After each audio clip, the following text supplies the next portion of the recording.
नमस्कार दोस्तों, कैसे हैं आप सब। स्वागत है आप सबका बहुत बहुत चैनल पे। मेरा नाम डॉक्टर अमन शर्मा है। मैं एक इमरजेंसी फिजिशियन हूँ और इस वक्त मैं यूके में काम करता हूँ। आप सबसे मैं आज डिस्कस करना चाहता हूँ कि जो कोरोना वायरस का नया स्ट्रेन मिला है, क्या है ये नया स्ट्रेन, क्या इससे इम्प्लीकेशंस होंगे हमारे लाइफ पे, क्या ये बीमारी करेगा और क्या है इसका निवारण या क्या है इवेंचुअली इसका अल्टीमेट हल। दोस्तों, जैसे आप सबको पता है, पिछले दिसंबर में वुहान में एक नया वायरस मिला। इवेंचुअली ये धीरे धीरे दुनिया में स्प्रेड होने लग गया और इसका नाम फिर हमने दिया कोरोना वायरस और इससे होने वाली बीमारी को हमने नाम दिया कोविड-19। जैसा आप सब ने देखा कि मार्च में कैसा हमारा देश नेशनल लॉकडाउन में गया और उसके बाद से जो हमारे नंबर हैं रॉकेट हाई रहे हैं और जो बीमारियां हमारे देश में हो रही हैं, जो लोग हमारे अनफॉर्चुनेटली जिनकी डेथ हो रही है, काफ़ी डिस्टर्बिंग है सारा। अगर हम सीन अभी देखें, अभी नहीं शुरू से बहुत लोगों के बिजनेस वगैरह ठप हो गए, काफ़ी लोग के लाइवलीहुड्स चले गए। तो ओवरऑल काफ़ी ज़्यादा एक कॉम्प्लेक्स सिनेरियो हम सबको देखने को मिल रहा है। अब उस बीच में हम पुराने चीज़ों से उभर ही रहे थे कि एक नई खबर आई।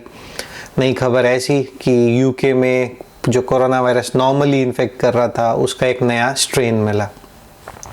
पुराना वायरस जो है म्यूटेट हो गया, नया वायरस जो है और घातक है, नया वायरस मार डालेगा। तो बहुत सारी चीज़ें हैं दोस्तों जो आप सबके दिमाग में फ़िलहाल चल रही है, तो उसको लिए आज मैं आप सबसे थोड़ा सा बात करना चाहता हूँ। तो सबसे पहले मैं बात करूँगा कि म्यूटेशन क्या है। ठीक है, आप सब सुन रहे हैं कि नया वायरस जो है म्यूटेट होके आया है। अब देखिए, वायरस जो होते हैं बहुत स्मार्ट जीव होते हैं बेसिकली, तो उनको पता है कि भाई ह्यूमंस तो कुछ ना कुछ करके हमारा काम ख़त्म करेंगे। वो क्या होता है, समय के साथ साथ बदलाव करते जाते हैं।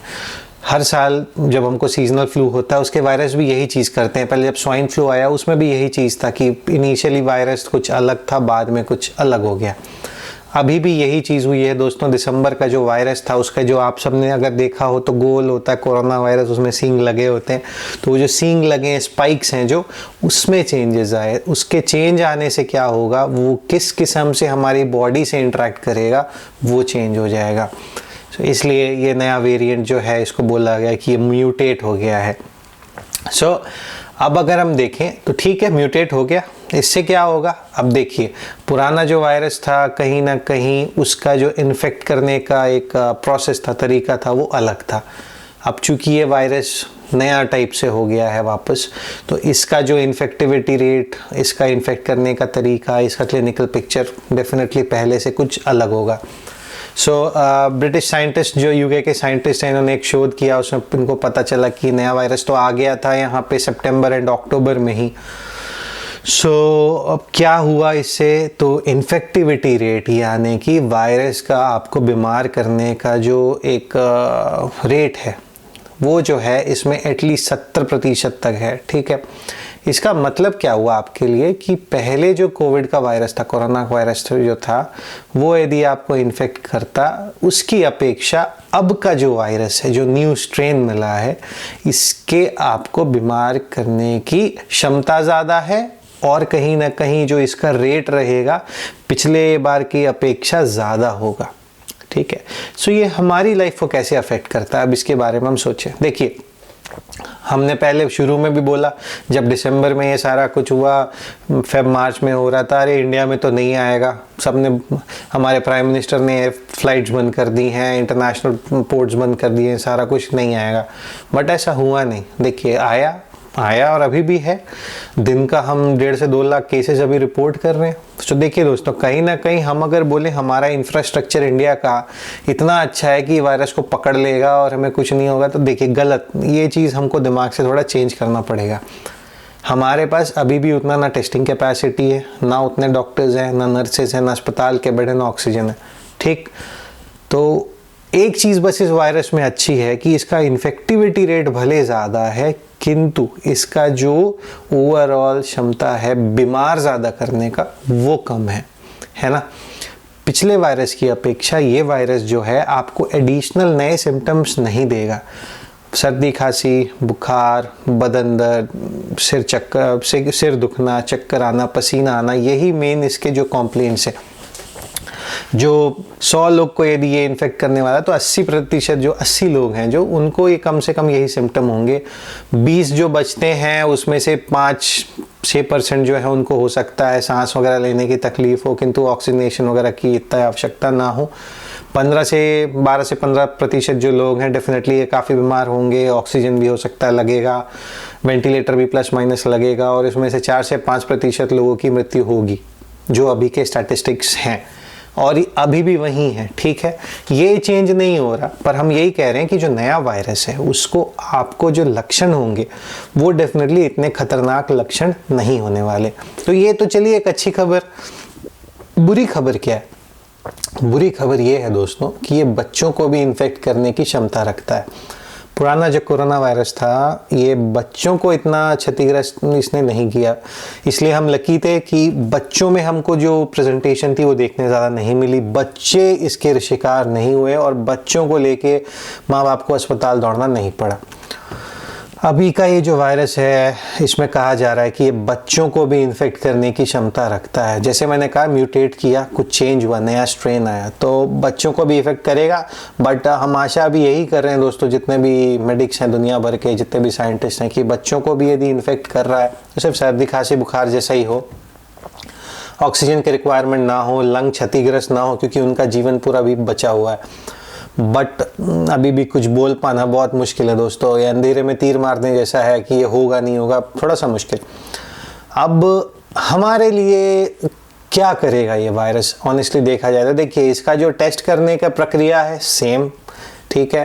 अब मैं वही कह रहा हूँ कि अब हमारे पास कितने इंफ्रास्ट्रक्चर है कि हम इसको आइसोलेट करें कि ये नया वायरस पुराना वायरस, मुझे नहीं लगता इतना कुछ हो पाएगा। सो अगर आपको कोई भी इनमें से सिम्टम्स हो रहे हैं, सर्दी खांसी बुखार बदन दर्द सांस लेने में तकलीफ, तो डेफिनेटली जो नॉर्मल वे में हम कोविड टेस्ट करा रहे हैं वही कराना पड़ेगा। आपको इतना से फ़र्क नहीं पड़ना चाहिए कि नया स्ट्रेन है पुराना स्ट्रेन है म्यूटेटेड स्ट्रेन है, क्या है दुनियादारी। आपको बस इतना पता होना चाहिए, अगर आपको लक्षण है कोविड के तो आपको टेस्ट कराना है, ठीक है। नया पुराना जो भी है वो सरकार देखेगी, साइंटिस्ट देखेंगे, हमारा काम नहीं है। एज अ डॉक्टर हमारा काम नहीं है पता करना कि नया है पुराना है क्या है, और हमारा एक ही काम है कि ट्रीट करें बस लोगों को। अब आप देखें तो यूके के अलावा आसपास की जो कंट्रीज़ हैं, Denmark, Scandinavian countries, even Australia में तक ये वायरस पाया गया है। अभी मैं 2 दिन पहले पढ़ रहा था कि इवन साउथ अफ्रीका का एक वेरिएंट है जो इससे भी ज़्यादा घातक हो सकता है। सो कहीं ना कहीं देखिए, हम सबको इसके साथ जीने की आदत डालनी पड़ी है और डाल भी रहे हैं। अनफॉर्चुनेटली मुझे भी कोविड हो चुका है, मेरी वाइफ को भी, हम दोनों डॉक्टर, हम दोनों को कोविड हो चुका है। किसी को दोस्तों किसी की हालत ज़्यादा ख़राब होती है, जैसे मेरी थी, वाइफ को मेरे हुआ, she was relatively okay by God's grace. तो मैं वही कह रहा हूँ, बस इससे फ़िलहाल इसका इलाज क्या अगर आप पूछें तो इलाज वही कॉमन, वही पुरानी चीज़ें कि सोशल डिस्टेंसिंग, जो हम बिल्कुल पालन नहीं कर रहे। ओवर क्राउडेड प्लेसेस में हम जा रहे हैं, मास्क को इस तरह नाक से ऊपर रख के मुंह पे रख के कोई फ़ायदा नहीं दोस्तों। मास्क आप 1 हफ्ता पहले खरीद के उसको पूरा हफ्ता घींच रहे हैं, कोई फ़ायदा नहीं दोस्तों। कपड़े के मास्क ज़्यादातर कारगर नहीं हैं।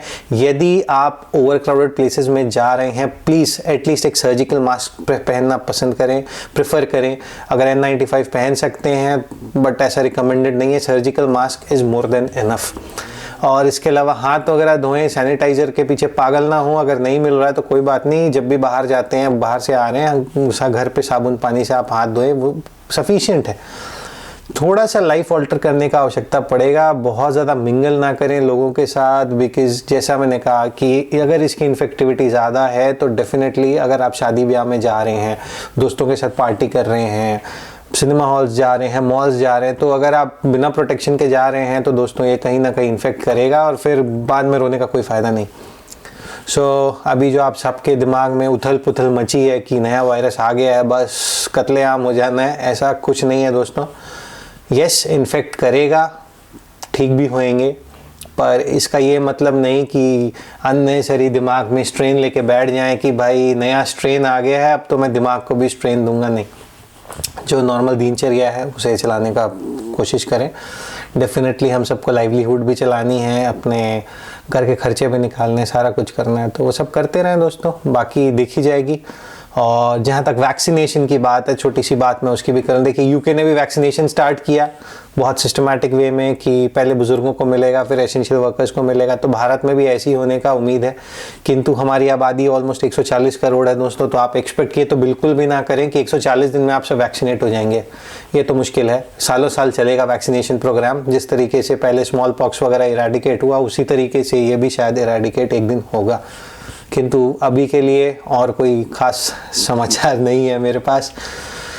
तो नया स्ट्रेन है, बिल्कुल लोगों को इन्फेक्ट कर रहा है, भारत में भी केस मिलने शुरू हो गए हैं, तो कहीं ना कहीं हम सबको इसके इम्पैक्ट के लिए ब्रेस कर लेना चाहिए। और कहीं ना कहीं अगर हम बच सकते हैं तो बचने का प्रयास करें दोस्तों, क्योंकि अभी कुछ भी पता नहीं है, इट्स ऑल ग्रे।